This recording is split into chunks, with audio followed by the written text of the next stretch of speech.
Quand on investit dans l'immobilier, on commence tous par un premier bien. Et puis après vient la réflexion peut-être de grandir ou davantage croître son patrimoine immobilier. Et dans cette vidéo, c'est justement ce qu'on va voir. Alors ce qu'il faut bien comprendre, c'est que pour faire croître son patrimoine immobilier, il y a plusieurs étapes à respecter. La première étape consiste tout simplement à connaître parfaitement les bases de l'immobilier. Sans base, sans fondation, c'est comme une maison, et bien tout va s'écrouler. L'une des choses très importantes également, c'est que sa première acquisition doit être rentable. Ça doit être une bonne acquisition, elle doit être dans un secteur qui potentiellement va s'apprécier dans le temps, parce que sinon cela posera un problème pour croître et pour tout simplement que le banquier vous fasse confiance une deuxième, une troisième fois, étant donné qu'il verra que la première opération n'est pas terrible. Ensuite, il y a une étape primordiale. Il faut trouver un partenaire bancaire. En fait, ça sera ça exactement le problème, et donc il est important de trouver un partenaire bancaire qui va vous suivre. Alors évidemment, le partenaire bancaire, il ne pourra pas vous suivre ad vitam aeternam, il ne pourra pas aller peut-être jusqu'à 2, 3, 4, 5 millions d'euros. Ça, ce n'est pas envisageable. Il faudra donc penser à trouver un premier partenaire bancaire qui vous suivra.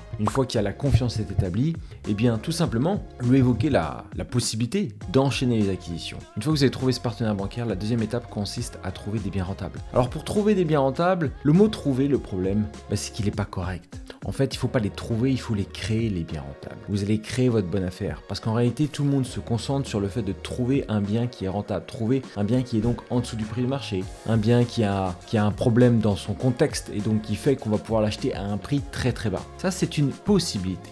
Mais la deuxième possibilité auquel les gens ne se concentrent que trop rarement, c'est tout simplement créer quelque chose.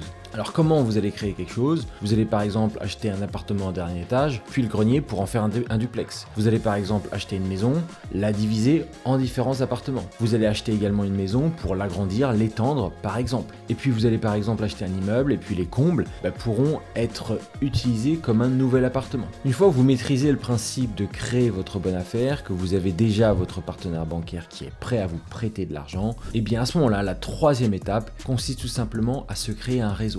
Et normalement, cette équipe, vous l'avez déjà fait lors de la première étape, d'où l'importance de capitaliser un maximum sur ce premier bien pour se créer son équipe d'artisans, son équipe de banquiers par exemple, avec le partenaire bancaire, son équipe d'agents immobiliers, par exemple un agent immobilier qui vous a apporté un bien, il n'y a aucune raison qu'il ne vous apporte pas un deuxième bien. C'est pour cela qu'il est essentiel de maîtriser l'immobilier de A à Z afin de se créer son équipe, et son équipe en fait c'est quoi? C'est son fameux facteur X. C'est ce qui va dans le temps vous faire la différence, c'est ce qui va vous différencier des autres investisseurs, c'est ce qui va également vous différencier pour accroître votre patrimoine. Si vous êtes dépendant d'une seule et unique personne, eh bien évidemment vous ne pourrez pas capitaliser sur l'expérience de l'acquisition précédente, et donc vous ne pourrez pas avoir un réseau viable dans le temps pour croître votre patrimoine immobilier. Alors un petit conseil, quand vous allez commencer à travailler avec des artisans, il faut leur mettre l'eau à la bouche comme on dit. C'est-à-dire qu'il faut bien leur faire comprendre que ça c'est juste une première étape, que bientôt il y aura également d'autres biens immobiliers. Et comme ça, ces personnes-là, elles resteront réactives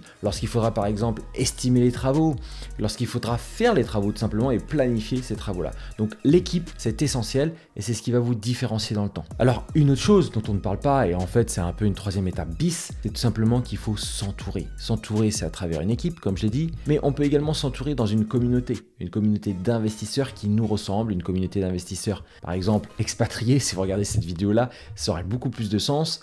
Et en fait, dans cette communauté-là, tout simplement, il y aura un réseau qui sera déjà existant.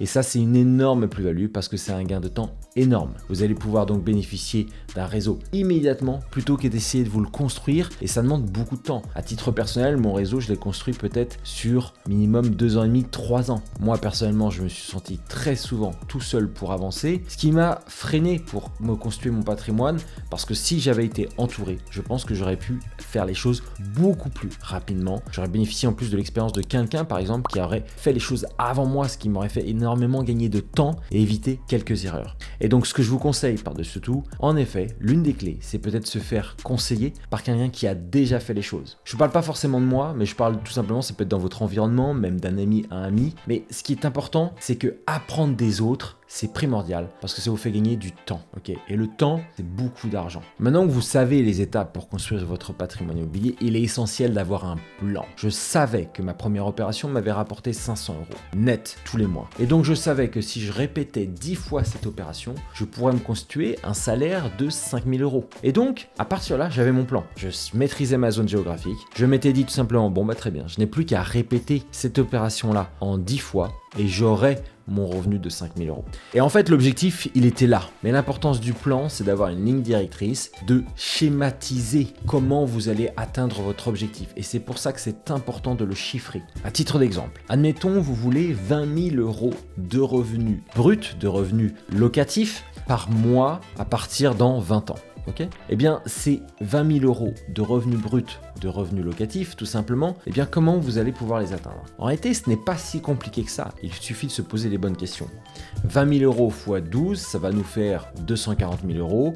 Et donc, 240 000 euros de revenus locatifs par an, ça sera donc le résultat qu'il faudra atteindre. Si nous partons sur un investissement de 10% de rendement brut, eh bien, tout simplement, il faudrait que j'ai un patrimoine immobilier de 2 400 000 euros. 2 400 000 euros x 10%, cela me donne un revenu locatif de 240 000 euros à l'année. Voilà, tout simplement, il faut schématiser les choses, planifier les choses. Et à partir de là, vous savez quel est le goal à atteindre. Vous l'avez écrit sur votre papier, il suffit de l'appliquer. Je vous remercie d'avoir vu cette vidéo. Si vous voulez en savoir plus sur comment investir quand on habite à l'étranger, eh bien, je vous incite vraiment à aller voir le lien. C'est offert, c'est une masterclass pour savoir comment construire son patrimoine immobilier à distance en France quand on habite à l'étranger. Le lien, il est juste en dessous de cette vidéo.